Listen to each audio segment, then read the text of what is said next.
Florida stores, please. Good morning, Carl Calvin, on behalf of the appellant, Roderick Carrier Jr. You may proceed.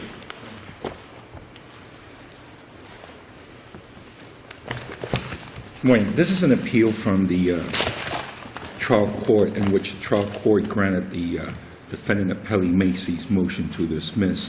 Basically, the trial court being of the opinion that there have been no breach of any particular duties owed my client, Mr. Carrier, the appellant in this case. We differ with that. The reason why we differ with that was because the complaint, this was a granting of a dismissal, or rather the granting of a motion to dismiss, whereby the case law is very specific that when it comes to a motion to dismiss, the court is confined to the so-called four corners of the complaint. Four corners of the complaint in this case would certainly adduce plenty of replete facts that would meet up to the legal requirements of a negligence, which was one of the counts asserted against Macy. What is alleged, very succinctly, what is alleged in that complaint? Thank you, Your Honor. What was alleged was that that creates the duty, just that. During the months of August and September 2010, while the appellant was employed by the appellee, Macy's, he became the victim of various crimes while on the property of Macy's. In the parking area of Macy's, right?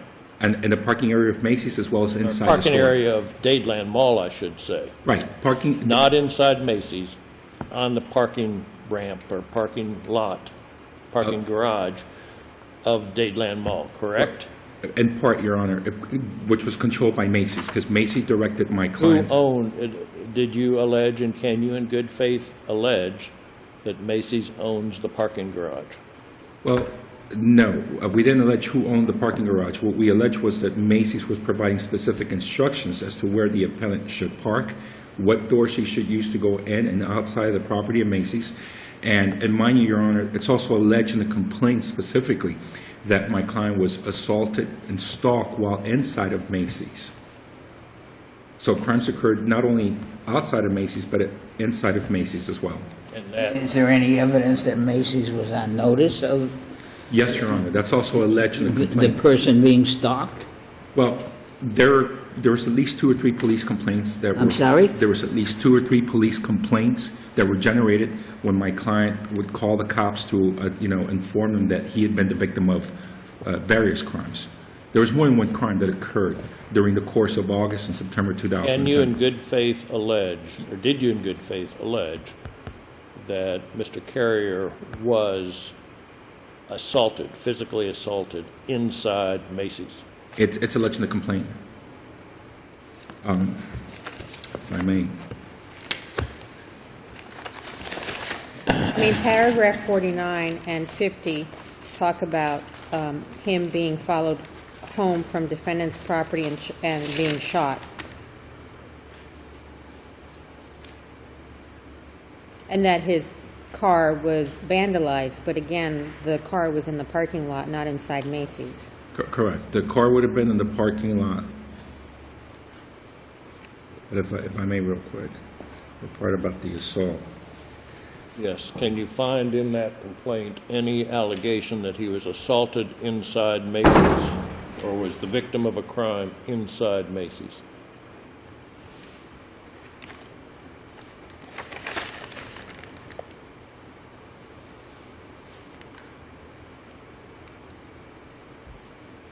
Paragraph 45. Okay, read it.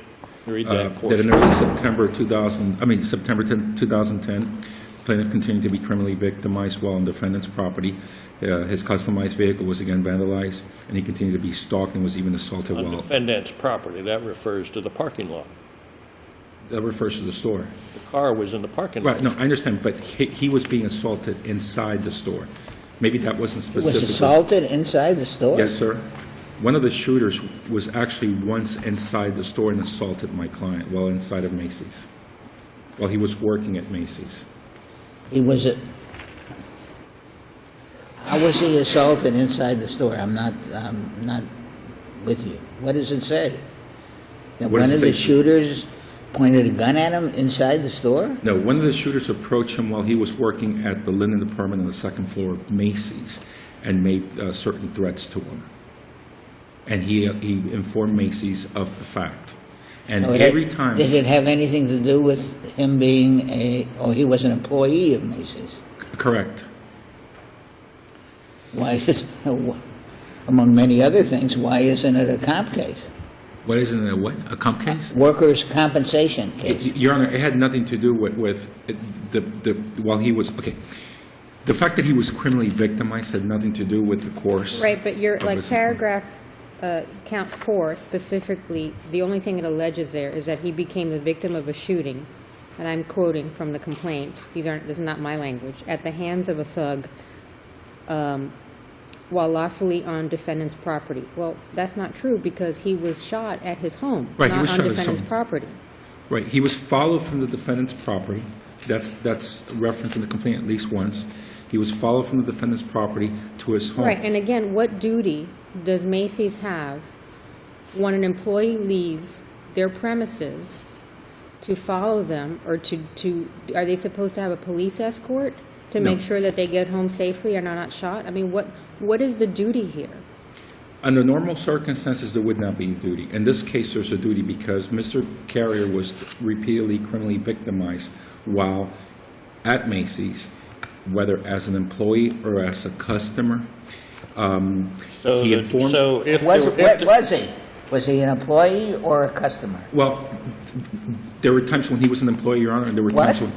times when he was an employee, and there were times when he was a customer. Macy's has a cafe on the premises, from what I understand. There were times that he would be browsing, shopping, eating, drinking at a What coffee. did Macy's do wrong? Oh, okay.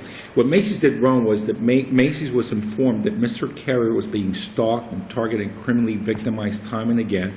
Every time Mr. Carrier would be criminally victimized, he would approach Macy's about what had happened to him. Macy's would By the further same, assure by him. the same criminals? Well, he suspected it was the same criminals.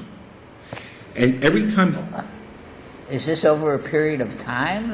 yes, Your Honor, August and September They 2010. were out to get him personally? Well, I can't answer that question. The car that was involved in this case was a highly customized vehicle that had appeared in a music video. And Mr. Carrier, for lack of a better term, he was a Stop coming rapper. to Macy's? I'm sorry? Why did either Mr. Carrier drive another car or stop coming to Macy's? Well, he worked at Macy's, and Macy's assured him that they I would thought you keep said he him. was a customer. He was both a customer and an employee. Sometimes, while working at Macy's, his car would be So vandalized. what The did day that- Macy's do wrong? Well, what Macy's did wrong was Macy's knew that Mr. Carrier was being repeatedly targeted criminally.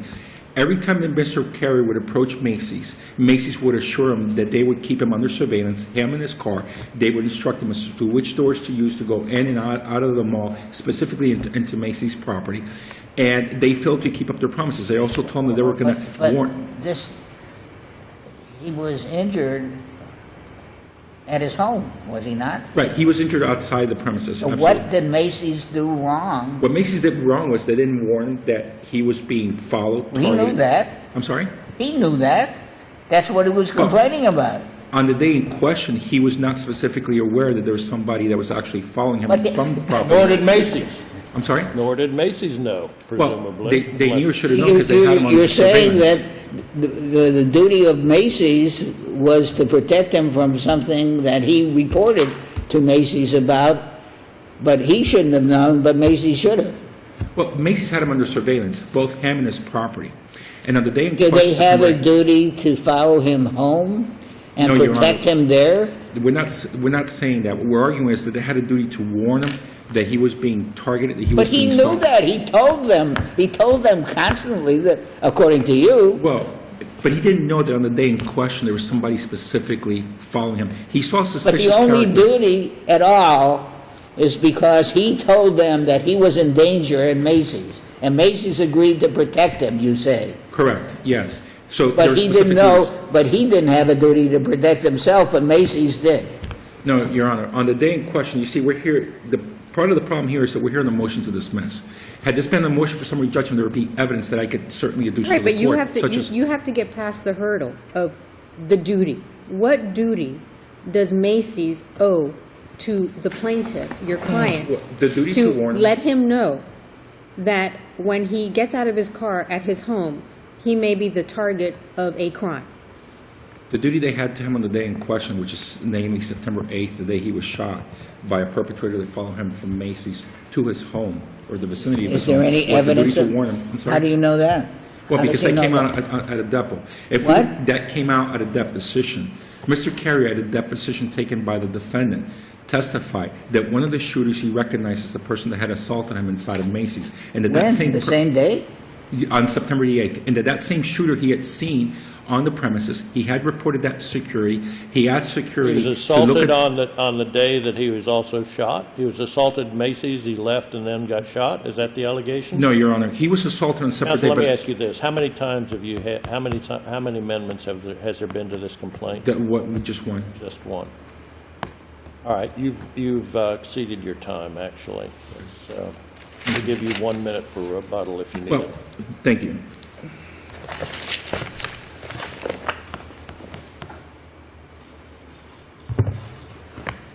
Pam Chamberlain for the Appalachia Macy's Florida Stores LLC. So if Macy's promised to protect them and told them what doors to go in and out of, why doesn't that create a duty?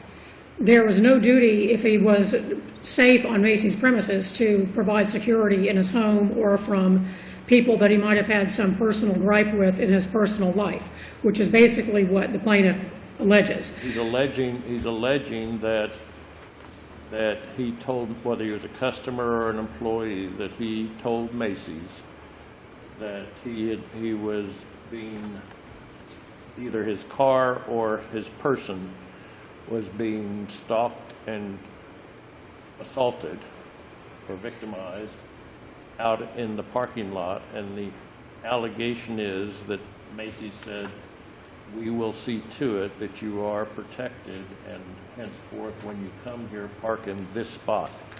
There's no Does that allegation. not create a duty? Under the allegations of the complaint, which are very general regarding the control of the parking lot, which factually we disagree with, but for purposes of this pleading, assume it to be true, there is no question but that the steps that were taken regarding where to park the car either were or were not sufficient to protect against damage to the vehicle. At the hearing on the motion to dismiss the amended complaint in front of Judge Langer, there was a lot of discussion regarding the fact that the claim here was specifically and only for the damages alleged at paragraph 50, that is, that plaintiff Roderick Carrier was seriously permanently injured as a result of being shot. The plaintiff specifically stated that he was not seeking damages to the vehicle and declined Judge Langer's offer of an opportunity to amend his complaint if he wished to pursue damages to the vehicle. And also in paragraph 36, the only allegation they have to Macy's is that they owned, operated, supervised, and maintained the retail store inside the busy shopping mall, but they don't allege anything with regards to the parking lot itself. I agree with that, It Your really Honor. just goes to Dayland Mall. Right, although largely the allegations against Macy's and the allegations against Nayland are exactly the same. So they're broad enough in a generous reading to incorporate Macy's. However, our issue is not that the plaintiff's allegations were insufficient because he didn't specifically allege control of the parking lot as to Macy's. It is that there's no duty here as a matter of law had he alleged that or not, because even if there was a duty to protect his vehicle in the parking lot based on either the control of the premises or prior notice of damage to the vehicle or slashing the tires or whatever, that does not extend off the premises down the road into his home. Even if they were aware that he was being threatened by someone, the duty that Macy's would have would only be to protect the plaintiff while he was on the If somebody premises. is out to get you and you know it, you can go to any number of stores and tell them about it. That doesn't invoke They a will duty. agree that while you're on my store, I'll protect you. I would, Therefore, you get the entire Miami-Dade County business community as possible defendants. I would also point out the fact that although Mr. Palomino began his argument stating that the plaintiff was an employee of Macy's, that's nowhere alleged in the complaint. It was mentioned at the hearing on the motion to dismiss the amended complaint, and I will say, because I think it is self-evident that the reason why it was not amended, not alleged, is that the plaintiff did not wish to invite a motion to dismiss on the grounds of workers' compensation immunity. Again, I don't believe that even if he had alleged that, it would have made a difference as to the duty to protect an employee outside of the employment. Nonetheless, I just want to make it clear that this is not, Macy's is not conceding that there was any duty relating to him as an employee or otherwise. As to the duty off the premises, one of the cases that we cite in our answer brief was the 5th DCA case of National Property Investors versus Atardo, which involved a 7-Eleven being sued by a woman who was a shopper on the premises, was apparently approached and accosted by a man on the premises, later followed off the premises, and sexually assaulted elsewhere. The court there, in finding that there was no duty on the part of the 7-Eleven store to prevent that off-duty attack, said that, quote, apparently the security at 7-Eleven on its premises or any premises being used or utilized by it was sufficient to protect its patron so long as she remained there. No court has yet extended landlord liability beyond this point. Again, an end quote. And you seek affirmance. Exactly. We seek affirmance of the final order dismissing the amended complaint with prejudice. Thank you, Your Honors. Mr. Palomino, you have 1 minute if you need Really it. quick. We have a duty here, and the duty is basically based on specific assurances that Macy's provides to Mr. Carrier, that being that they're going to keep both his highly customized vehicle and his person in surveillance, which doors to take in and out of the property, and the fact that they're going to keep their eyes out for any potential would-be criminal trespassers, that we're allowed to obviously come onto the premises and remain. We're not asking for a broad-based, exception to the rules that, there's any protection, broad-based protection here, as Judge Schwartz once will imply. We're not saying that Mr. Carrier went looking for any special protection other than the special assurances, specific duties that were voluntarily undertaken by Macy's, again, to keep an eye on him and his property and warn him of any potential danger, which they failed to do. Thank you, Counsel. Thank you. We'll be in recess. All rise.